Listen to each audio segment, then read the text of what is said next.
Salut à toi, j'espère que tu vas très bien. Bienvenue dans un nouvel épisode de Chronique Imo, un épisode que tu découvriras en cette journée de fête du travail, puisque ça sera le 1er mai, le jour de sa sortie. Donc ben, je te souhaite une bonne fête du travail. Voilà, voilà, voilà. Et j'espère que tu fêtes ça correctement, soit en rénovant un appartement, soit en faisant comme moi, c'est-à-dire décoller du papier peint, puisque c'est certainement ce que je ferai en cette journée, puisque j'ai acheté un nouvel appartement il y a quelque temps avec un associé, et sur cet appartement, en fait, on va pas toucher aux cloisons, si ce n'est que euh, les rénover, donc les replâtrer et les repeindre. Bref, je rentrerai dans ce genre de détails un petit peu plus tard. On va parler aujourd'hui de rénovation, tu l'as compris. On va parler des fameuses étapes qu'il faut savoir déterminer lors d'un chantier de rénovation.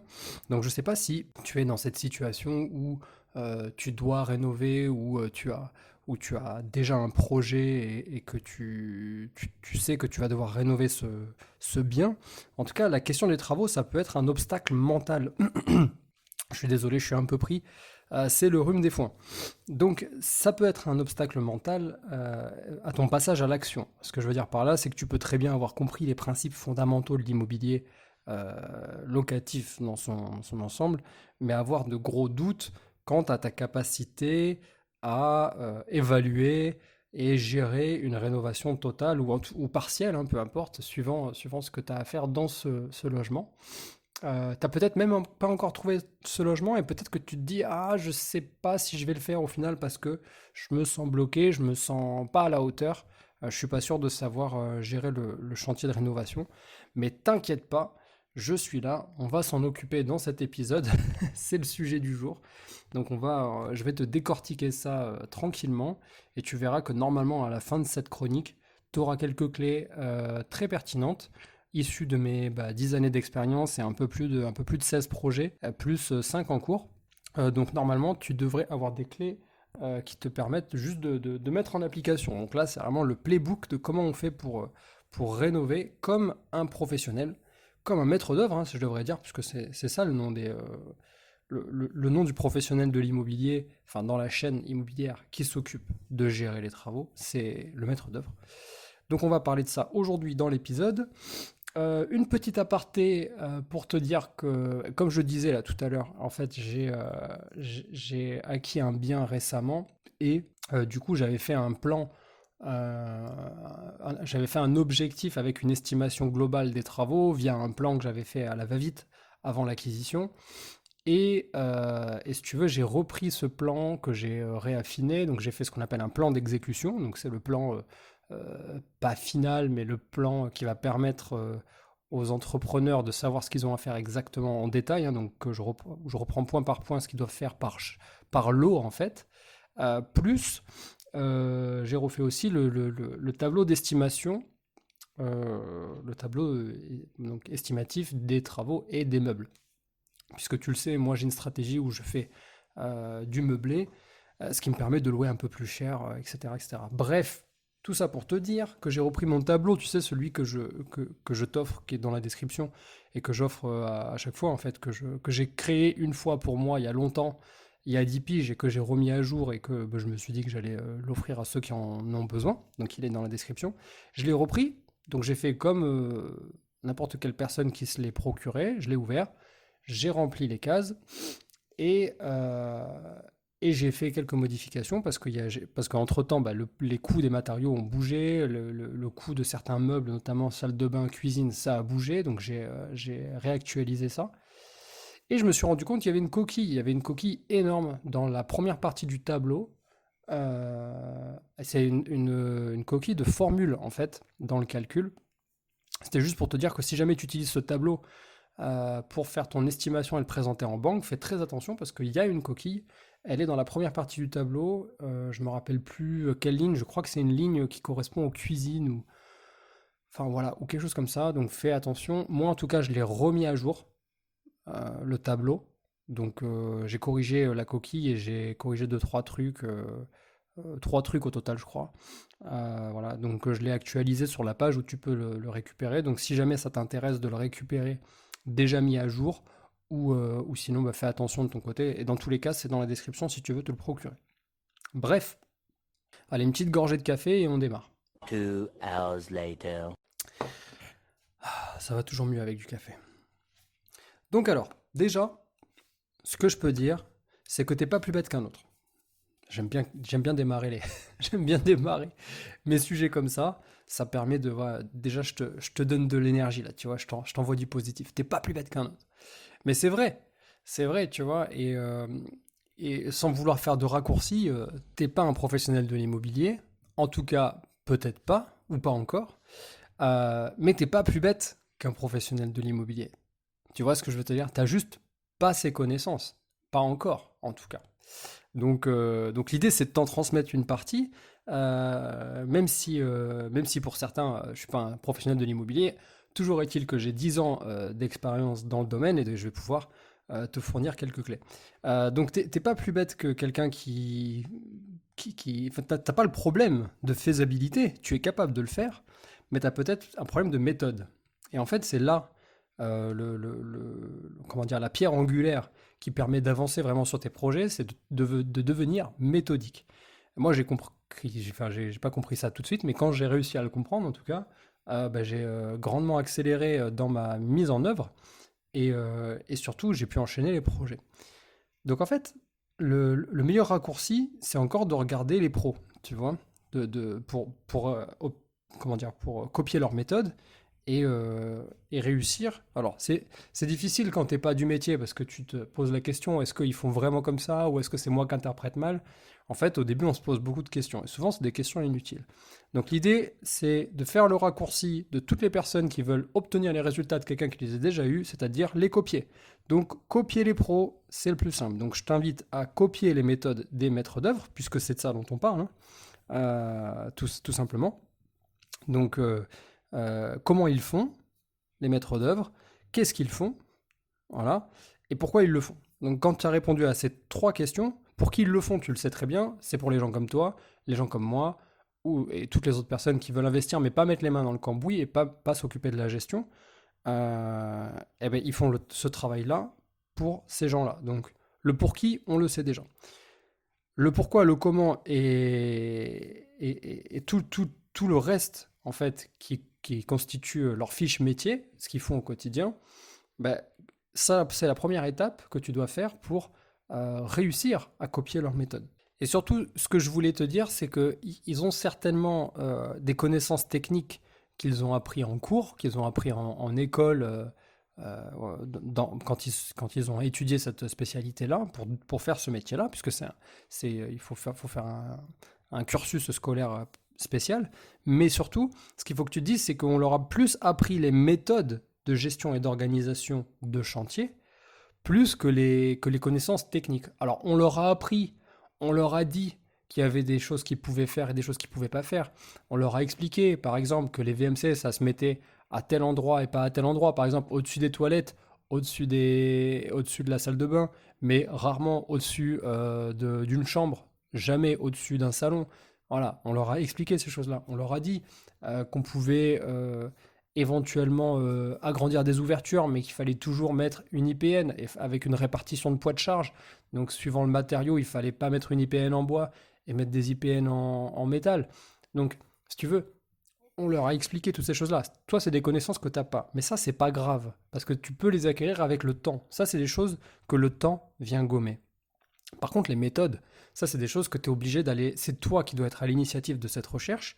Et donc, c'est pour ça que c'est important de se nourrir déjà de livres, de vidéos, de contenus, etc. Mais surtout de poser la question aux protagonistes. Donc moi, c'est comme ça que j'ai fait la plupart du temps. Et c'est comme ça donc, que j'ai appris, en fait, que le maître d'œuvre, c'est une personne qui est extrêmement bien structurée et qui a la faculté d'organiser, en fait. Elle organise un petit peu sa vie comme elle organise ses chantiers. Le maître d'œuvre, c'est vraiment un chef d'orchestre. C'est un très très bon chef d'orchestre. C'est un très bon gestionnaire de projet. Et pour ce faire, notamment pour la partie chantier, on leur apprend à diviser le chantier. Donc c'est ce qu'on appelle plus communément diviser l'éléphant, parce que sinon ça fait un trop gros morceau, on ne peut pas avaler l'éléphant d'un coup, donc on va le couper.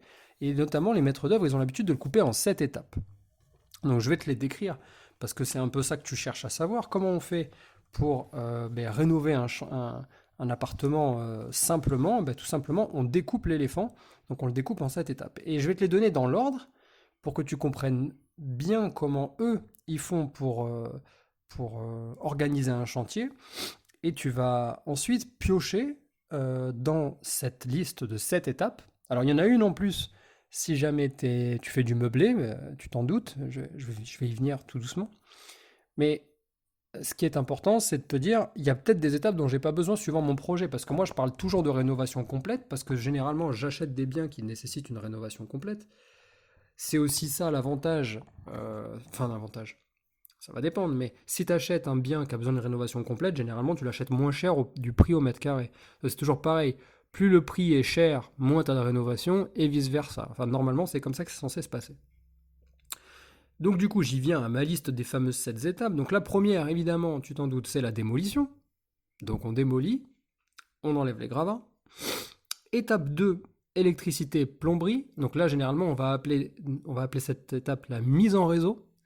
Donc même si on est sur de la rénovation, on appelle quand même ça de la mise en réseau, parce qu'on reprend une partie du réseau existant, mais on doit quand même refaire une partie du réseau. Donc on peut, par exemple, pour la plomberie, c'est souvent le cas, on peut souvent se réutiliser les évacuations, notamment la générale, hein, celle qui s'évacue en diamètre 100, donc pour les toilettes notamment. Mais par contre, l'arrivée, on va la déplacer. Donc ça, c'est ce qui arrive souvent parce que maintenant, on veut des salles de bain un peu plus spacieuses, un peu plus optimisées, c'est-à-dire, ok, il faut faire rentrer plus de choses peut-être dans une salle de bain, mais du coup, on va déplacer les meubles et déplacer notamment le lavabo ou la douche. Ou alors c'était, comment dire, une baignoire, il faut faire une douche, donc on va déplacer l'arrivée d'eau. Donc ça, c'est l'étape 2, donc la mise en réseau.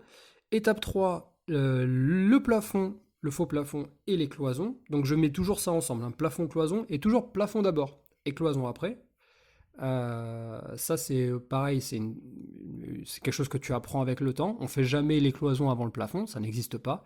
Toujours le plafond d'abord et pardon, oui le plafond d'abord et les cloisons pour supporter si jamais ça a besoin d'un support. Mais en fait, le faux plafond, il y a deux façons de faire. Donc il y a en se basant sur des supports, par exemple des poutres existantes, ou alors en faisant un plafond suspendu. Mais dans les deux cas, on essaye de le faire avant de monter les cloisons, s'il y a des cloisons à rajouter. Donc ça, c'est l'étape 3. L'étape 4, on refait un coup d'électricité plomberie, et donc là, c'est ce qu'on va appeler fermeture réseau. Donc il y a mise en place réseau et fermeture réseau. Donc ça, c'est une fois qu'on a posé nos cloisons d'un côté, on vient fermer nos cloisons de l'autre côté. Donc je parle notamment en cloisons sèches, placo-plâtre, etc. Et donc là, le plombier électricien, ils peuvent intervenir d'une même voie pour venir faire les sorties de réseau. Donc là, ça va être l'évacuation pour le lavabo, les sorties de câbles. Voilà, on fait les trous dans les plaques de placo pour faire sortir les câbles, etc. Comme ça, ils seront prêts à être posés. Les finitions seront prêtes à être posées. Donc ça, c'est l'étape 4. Étape 5, donc fermeture cloison. Tout simplement, derrière le deuxième passage en fait d'électricité et plomberie, on fait la fermeture cloison.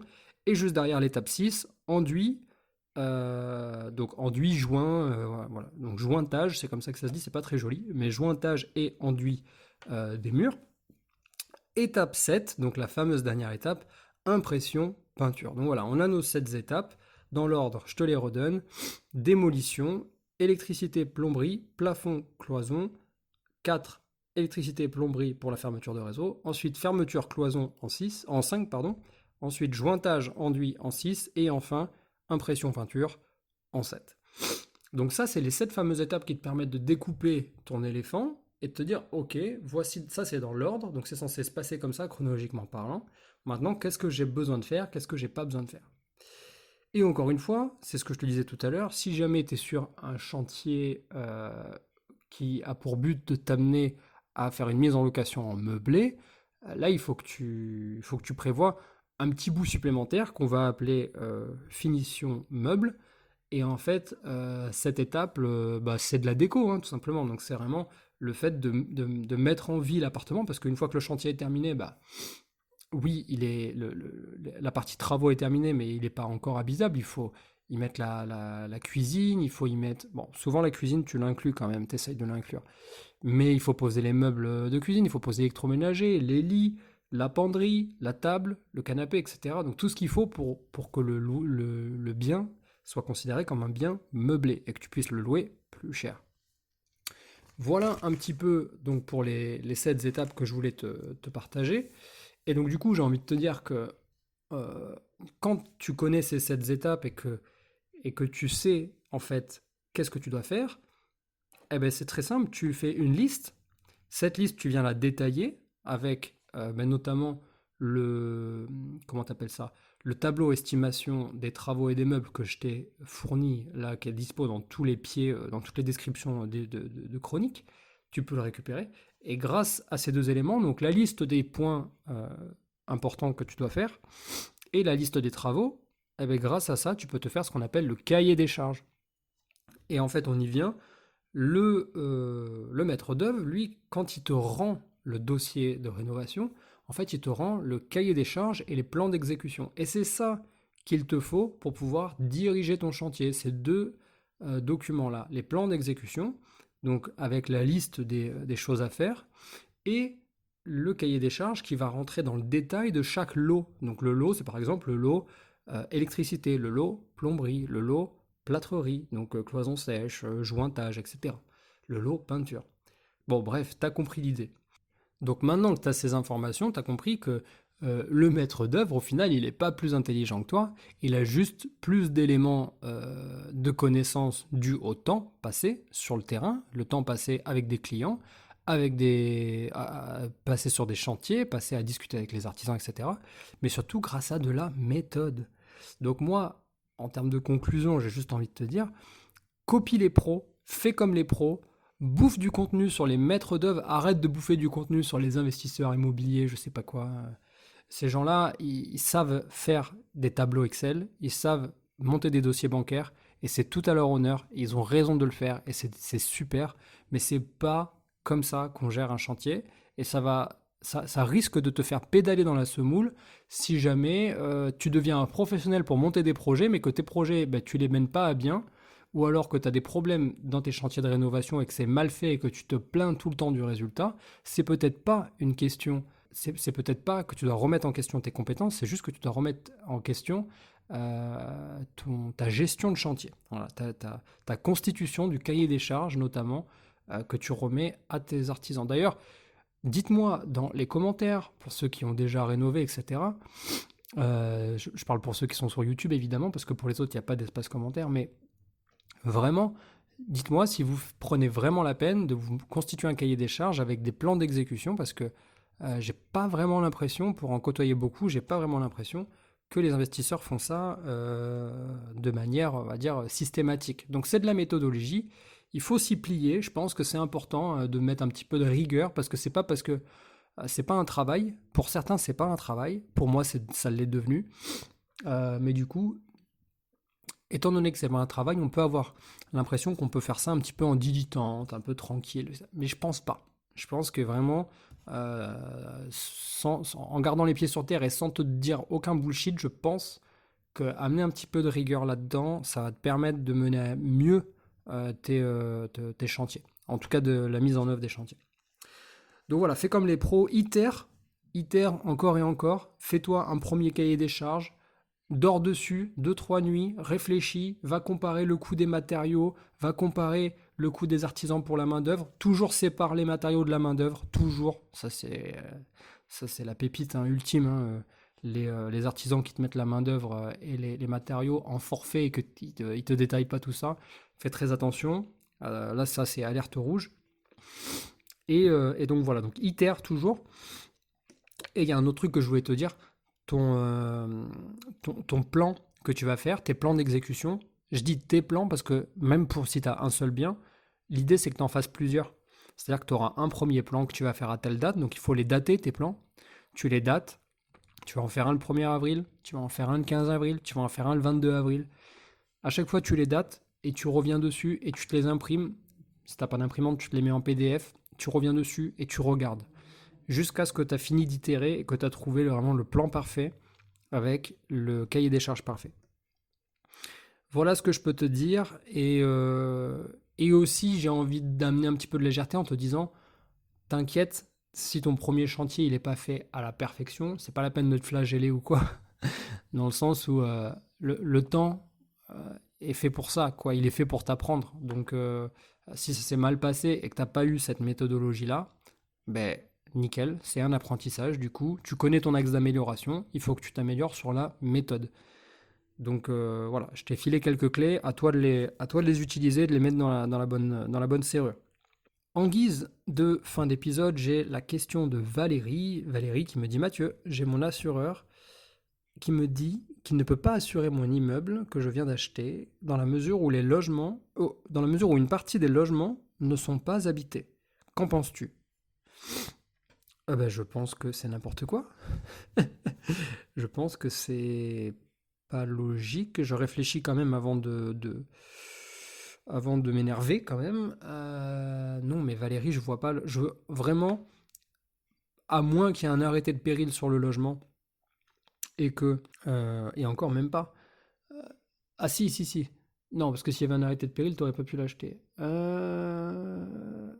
T'aurais pu, mais sous certaines conditions. En fait, non, c'est pas le cas. À mon avis, il y a erreur, il y a incompréhension dans la conversation avec l'assureur. Faudrait savoir le rappeler et rediscuter de tous les éléments. Déjà, on parle d'un immeuble, donc ça veut dire que c'est l'assurance des logements et des communs. Donc ça, c'est important de le préciser. Donc non, assurance propriétaire non occupante, ton assureur peut t'assurer même s'il n'y a pas de locataire. Évidemment, toutes les surfaces sont censées être assurées, donc faites attention. Parlez bien de la surface sous comble, enfin sous toiture, donc les combles. Parlez bien de la surface des communs, parlez bien de la surface des locaux à destination commerciale, par exemple, ou de stockage, ou les parkings. Parlez de tout. Il faut que l'assureur il ait tous les éléments, parce que sinon, il n'hésitera pas à se désengager de l'assurance si jamais vous déclarez un sinistre et qu'il n'avait pas tous les éléments, qu'il en découvre après. Donc voilà, mais sinon, franchement, Valérie, je sais pas. Non. Erreur, incompréhension, mais pas de. Voilà, à mon avis, il n'existe pas de cas où l'assureur ne peut pas assurer un bien sous prétexte qu'il n'est pas habité. Voilà pour moi, c'est tout pour cette semaine. J'avais pas de, tu vois, j'avais même, en ce moment, j'ai vraiment pas le temps de lire, ou en tout cas très peu. J'ai pas de nouveaux livres, donc j'ai pas grand-chose à me mettre sous la dent au niveau des recommandations culturelles. N'hésite pas à en partager de ton côté dans les commentaires si ça te fait plaisir. Et quant à moi, je te dis à la semaine prochaine. Ciao, ciao.